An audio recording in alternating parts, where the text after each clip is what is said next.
Welcome to The Community Table, a discussion series about real life with diabetes.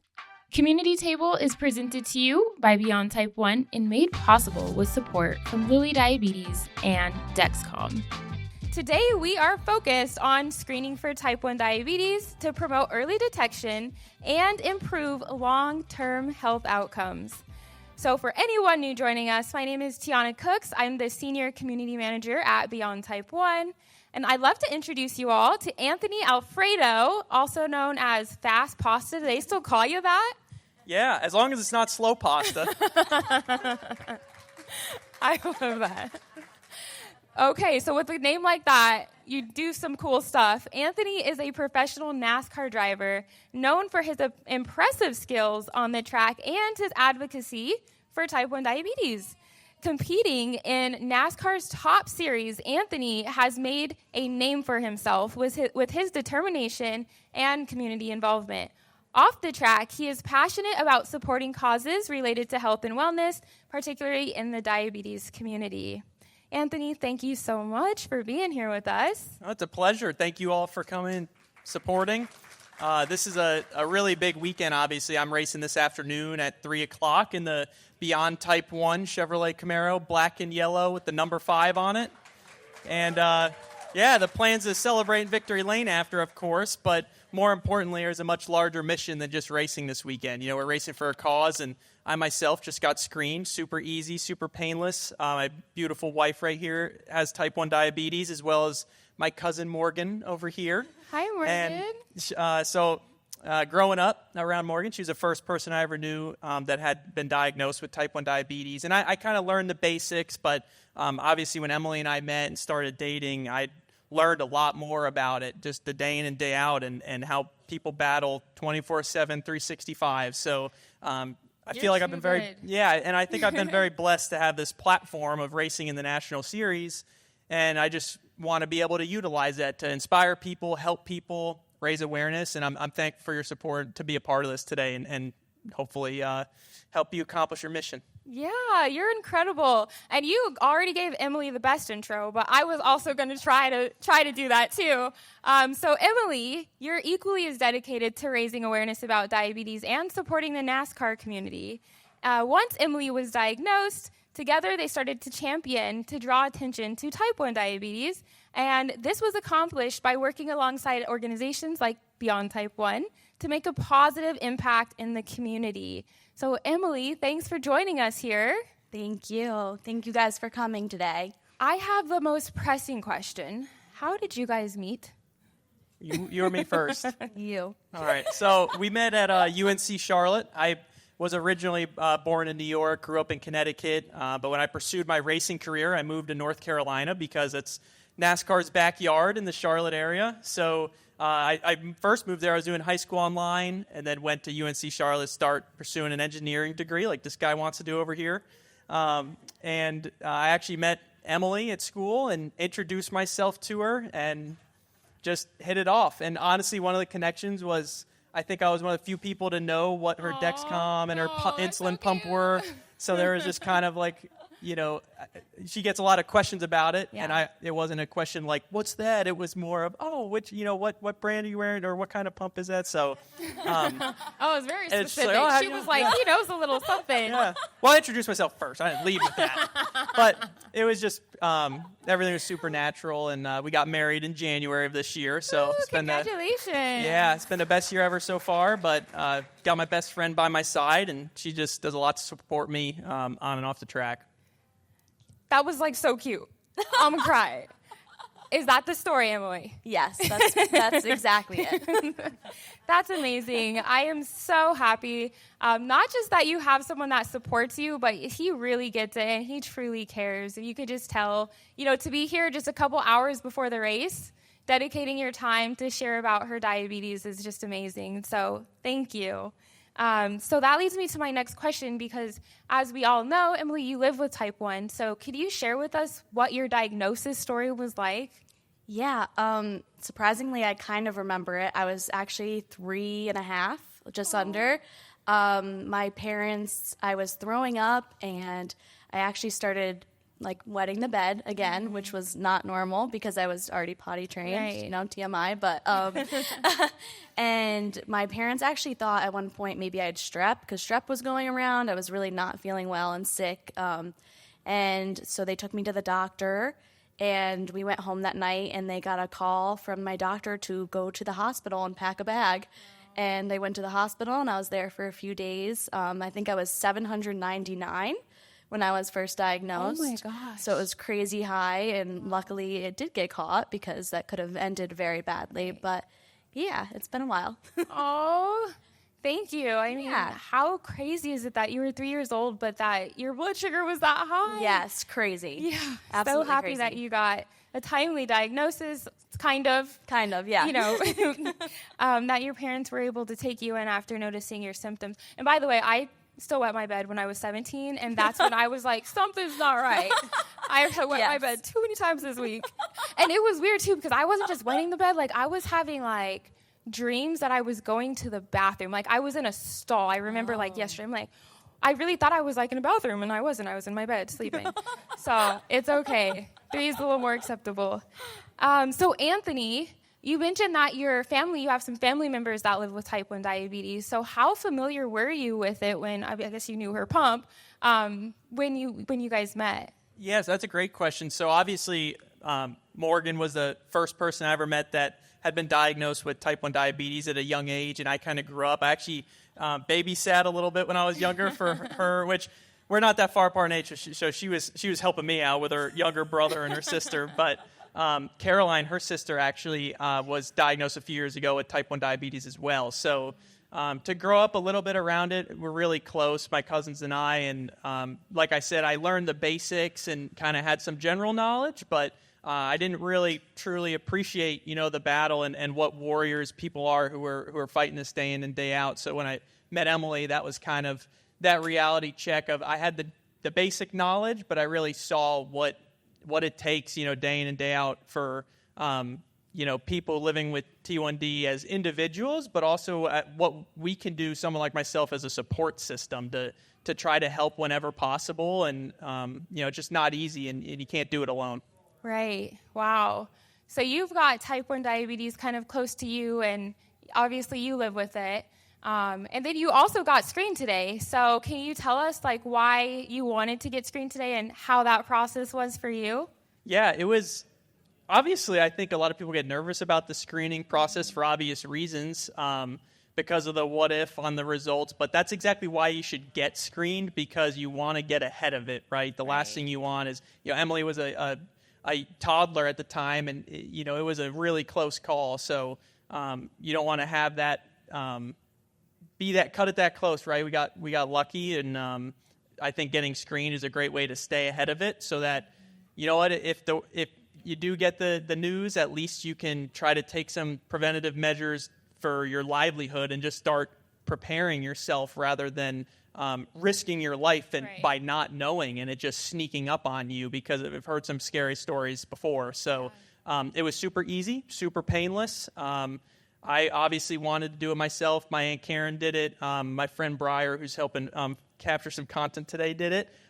Really easy, really quick. And I think it's important to spread that message to people that they should do it, like I said, to stay ahead of it. And I think for us too, obviously one day we want to have a family of our own, and with Emily having type 1 diabetes, it's going to be important to, get our children screened. Right.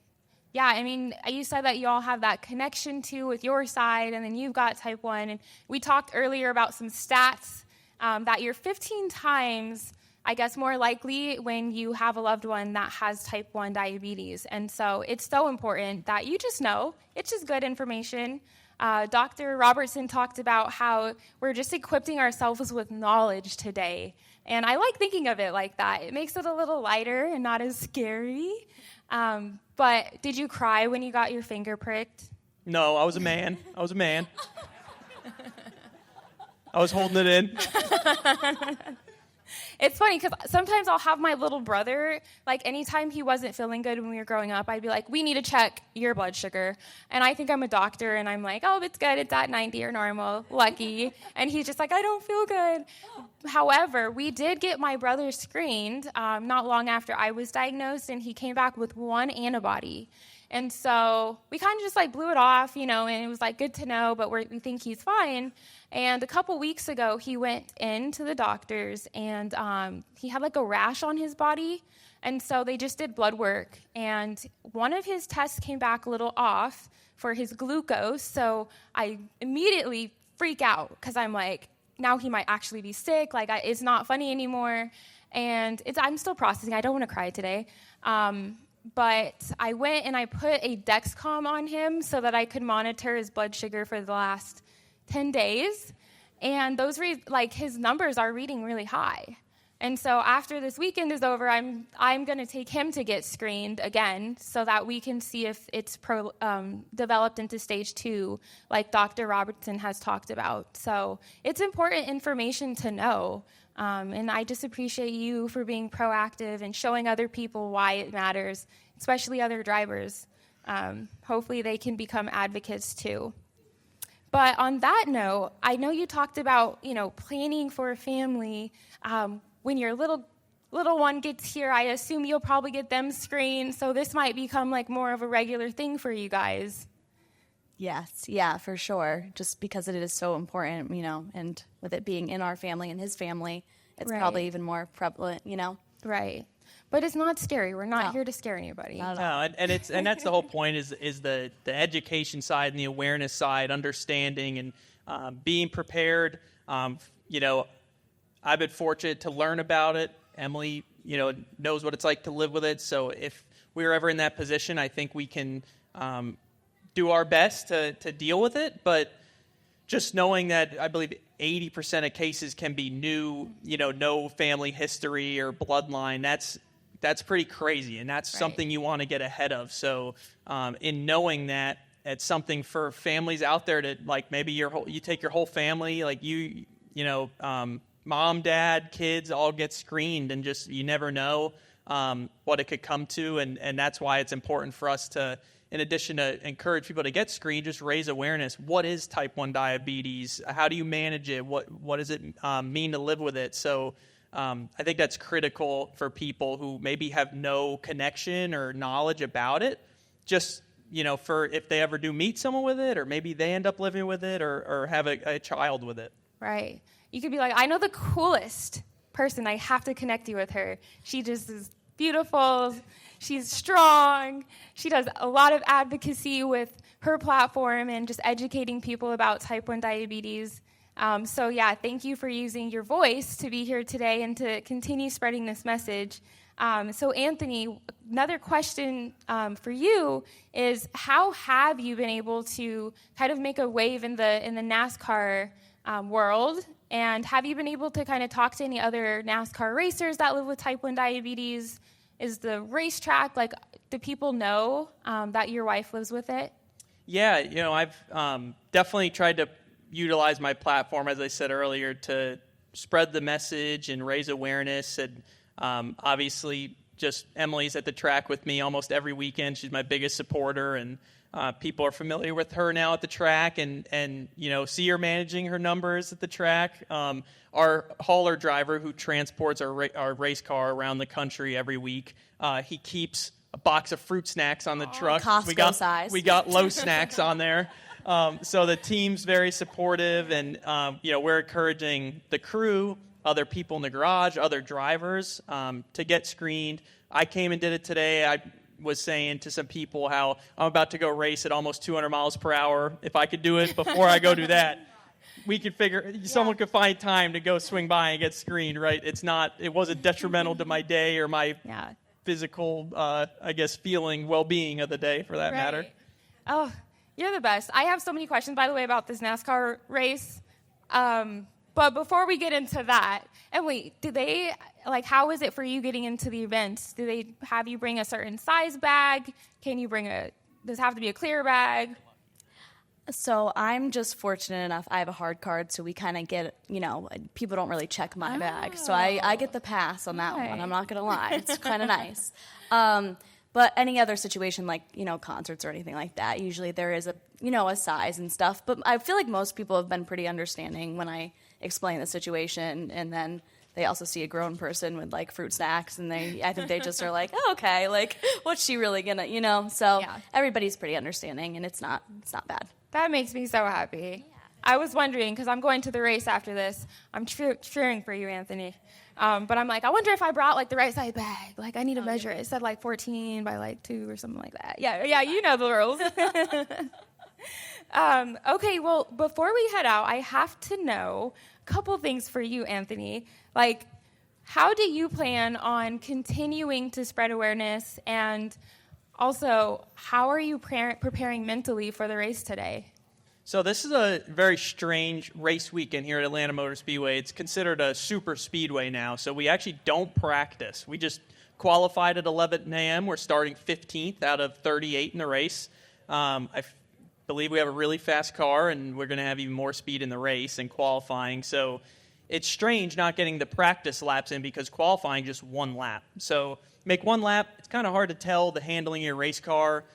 We go a lot slower when there's one car on the track, actually, than when there's more cars. Kind of the opposite you would think. And the reason for that is we have what's called a draft, which is like a slipstream off the car in front of you, that the car out front is punching a hole in the air. So every car behind that car has less resistance on their car, and they can travel faster, which generates more energy and allows everyone to just go faster, really. So it's kind of fascinating. There's a lot of aerodynamics going into play there. And I think for me, mentally, it's just first was finding out where we're going to start the race. So now we know that. And the next is strategy. This track is actually really difficult to pass at. So track position is going to be huge, which means we want to get to the front either by our pit stop cycle and our strategy, or hopefully we're fast enough just to drive up there and eventually stay there, right, and defend our position. So it's interesting. It's a short race day. That's what's strange about it. We qualified just at noon, I think we finished, and I had driver introductions at 2:30. So I'm certainly excited to be wearing the Beyond Type 1 colors and get in that car. So wait, you qualified. I'm not tracking right. So did you actually already do your card today? Have you been in I drove one lap. You did? Yes. Okay, so that's how you qualify. Yep. Oh, okay. I'm like the track and field, so it's like prelims. Yes. Okay, and now you're in the finals. Exactly. Gotcha. Okay. So exciting. So exciting. I mean, I know with type 1 diabetes, they say someone with type 1 makes 180 extra decisions each day. And so, Emily, I'm sure you can kind of talk about that. Like, what do you think some of those extra decisions are that we have to consider that maybe not everybody else is thinking about? Oh my gosh, there's so many. I feel like I can't remember how many exactly things that can change your numbers in the day. I've seen that chart a bunch of times. I can't remember, but it's everything. I actually even sometimes being stressed up on the pit box, my number will go up or down. Yeah. Or on the hot days, it'll be, down or up. It just depends on everything and moods and everything. But it really does play a huge factor into my day, and I have to, think about that sometimes and make sure I have my low snacks or my insulin pump is charged and full of insulin, so I have ways to prevent myself from going low or high because, the more you can prevent that, the better it is for your health and everything else. Absolutely. Yeah. You're making decisions every single day, and even when you come here, you're making extra decisions to make sure that you're prepared. And Anthony's talking about all the decisions he has to make in the car, which I did not know. I have questions about that. I just have lots of questions. This NASCAR thing is so fun to me. But can you tell us a little bit more about when you're driving, what puts you at ease to know that Emily is all good to go and that you can focus on the race? Yeah, that's a great question. I feel like the biggest thing is knowing that we have family at the track. Usually my cousin and aunt are here. My mom and dad come to a lot of races, and knowing that they're with her when I'm in the car, I don't have to worry. And even if it's just us sometimes, we don't have any family with us at the track, just some of my crew members being familiar with the situation and being willing to help her means a lot, number one, but also allows me to kind of focus on doing my job because it's hard, right? If she's not feeling well before the race, the last thing I want to do is put that helmet on, get in the car, and not be. I wish you could push the race off, but you can't. So it's very challenging to balance that, but knowing she's in good hands when I'm not able to help attend is really important. And it's pretty crazy to think about, like she mentioned, that I've been racing at I think it was Talladega this year. I was leading the race, and she's like, my number literally dropped when you were in the lead because I was so nervous. And she's like, at the end of the race, we were competing for the win. We ended up third, and just that situation of her watching and the excitement and the stress was affecting her numbers. So that's pretty wild as well to think about. Yeah, that is cool though. That you guys have that like connection. It's a bond. She's like, how'd your blood sugar do today? And she's like, how did you do today? But just while you're in the car, what are you thinking about? You try not to think about how hot it is because the race cars are super hot. NASCAR is one of the only disciplines of motorsports where we have no AC. Pretty much every other closed cockpit series does have temperature regulations in the car. We do not. And then a lot of other race series have open cockpits, so you get a lot of fresh air. Whereas for us, it's pretty well sealed off in the interior, very confined. It shouldn't be too hot today. It'll be probably 115 inside the car, but in Nashville this year, it was 100 outside, and in the car, it was 140 degrees ambient temperature. The floor, pretty much like the steering wheel gets so hot, the rubber on your gloves feels like it's going to melt to it. The floor can get over 300 degrees, so you can actually burn your feet. So we have to wear special heat shields and protection on our feet. So it's like a lot of fascinating things. I grew up a race fan. I'm a first-generation racer. So when I grew up watching it, didn't know any of this. I was just like, oh, well, these guys are going in circles. I guess that's cool. Now I learned a lot more about it. It's a lot more exciting to me. But that's probably the environmental factor is the most challenging, and dealing with that physically and mentally. But another tough part that people don't realize is we're going so fast that you can actually trigger an accident or crash another car without even touching them. Just by getting too close to them, you could disturb the air around their vehicle and cause them to lose control. So it's pretty intense. You're on the ragged edge of control every lap, pushing the car to its limits and trying to go fast enough to win the race. See, I told you I have so many questions. That's amazing. So you guys are going so fast, and how many laps is it? So today's race, I believe, is 163 laps or something. I think it's 250 miles. The longest we run in the Xfinity Series is 300 miles, but I've done a few NASCAR Cup Series races this year as well. I ran the Daytona 500. That's a 500-mile race. The Coca-Cola 600 is the longest of the year. It's 600 miles. So those are really, really long, grueling races, and just hydrating and nutrition and balancing all that leading up to a race weekend and ultimately through a race and after event is critical. Wow. See, that's one thing I learned is that NASCAR races aren't one lap. I thought that you guys just raced one lap and then the winner got a trophy. And I heard that some races are like 400 laps, which is, how do you keep count of how many laps like that you're on? So for us, a lot of the times you don't know exactly what lap you're on, but your spotter, we have radio communication. So I'll have a spotter up on top of the roof today. Visibility is really poor. Like, you're using a lot of peripheral vision, but you can't really turn your head in the head surround. It's so tight just for safety reasons.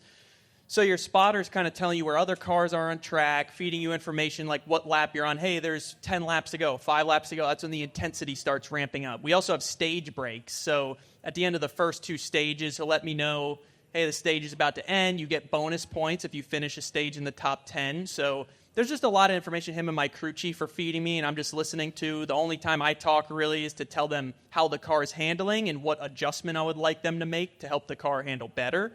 So there's definitely a lot going on inside the cockpit, and it's definitely a lot more than one lap for sure. It's a long race. You have to be patient. You're not going to win the race without surviving until the end and having a shot. You just got to position yourself well for that last lap because that's the one that counts. That's the one that counts. I have so much respect for you. I was concerned that your hands might be cramped, but it sounds like you have other issues. Because I'm not even joking. When I was taking my permit test or my driver's test, I failed my permit test. I never got my permit.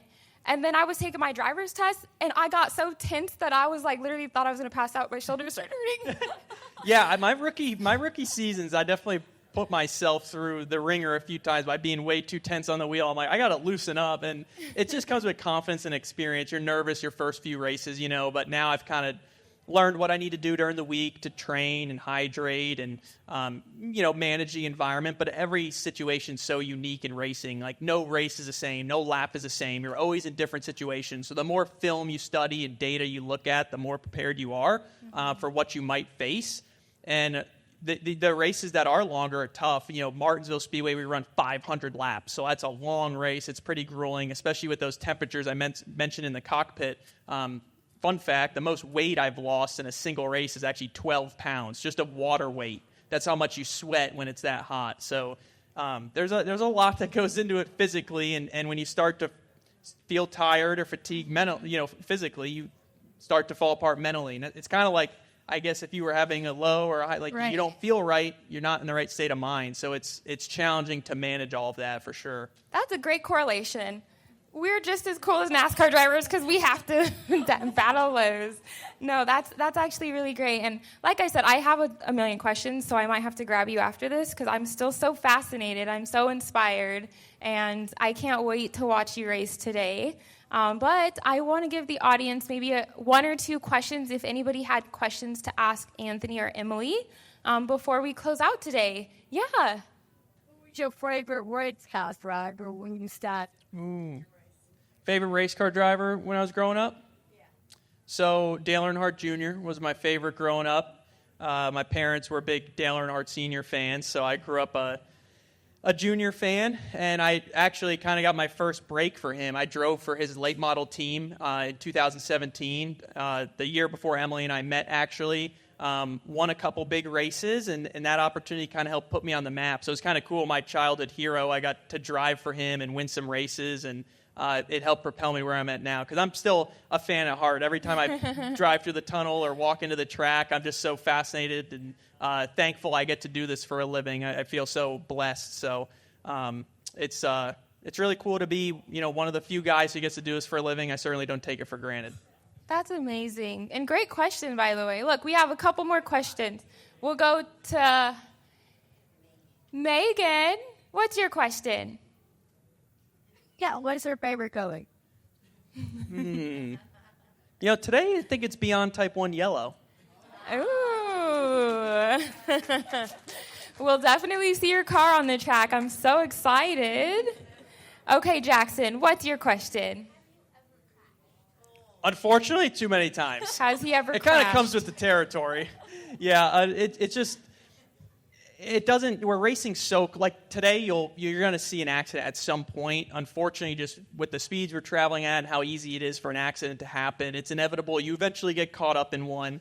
Not even just with other cars. Sometimes it's just the speeds we're going. It's a lot. It's really hard on the equipment on the cars. Like as an engineer, you'll learn. There's loads and stress on every part of the car, and sometimes those parts just give out, and you have an accident, maybe even just blow a tire, and it leads to an accident. So it comes with the territory, but I'm thankful there's a lot of safety innovations in the sport. I've had some pretty gnarly-looking accidents and been totally fine. So I'm definitely not scared when I get in the car. I feel plenty safe. Oh, that's good. Great question, Jackson. I didn't want to ask that because I just didn't want to ask. It doesn't feel good when you hit either. That's usually the next question. Does it hurt? Yeah. Yes, we have room for one more question today. Anybody else have any pressing questions? Okay, I'm sure you might catch Anthony after this before he heads over to the race, but we do have to wrap up, so thank you both so much for being here today, for sharing your story, and for spreading awareness about the importance of early screening and detection of type 1 diabetes. Thank you all so much for joining us at this amazing event, for welcoming us to Atlanta. We can't wait to see you all out on the race car track today, and go Anthony! Thank you all. Thanks for listening to this episode of The Community Table, presented by Beyond Type 1 and made possible with support from Lilly Diabetes and Dexcom.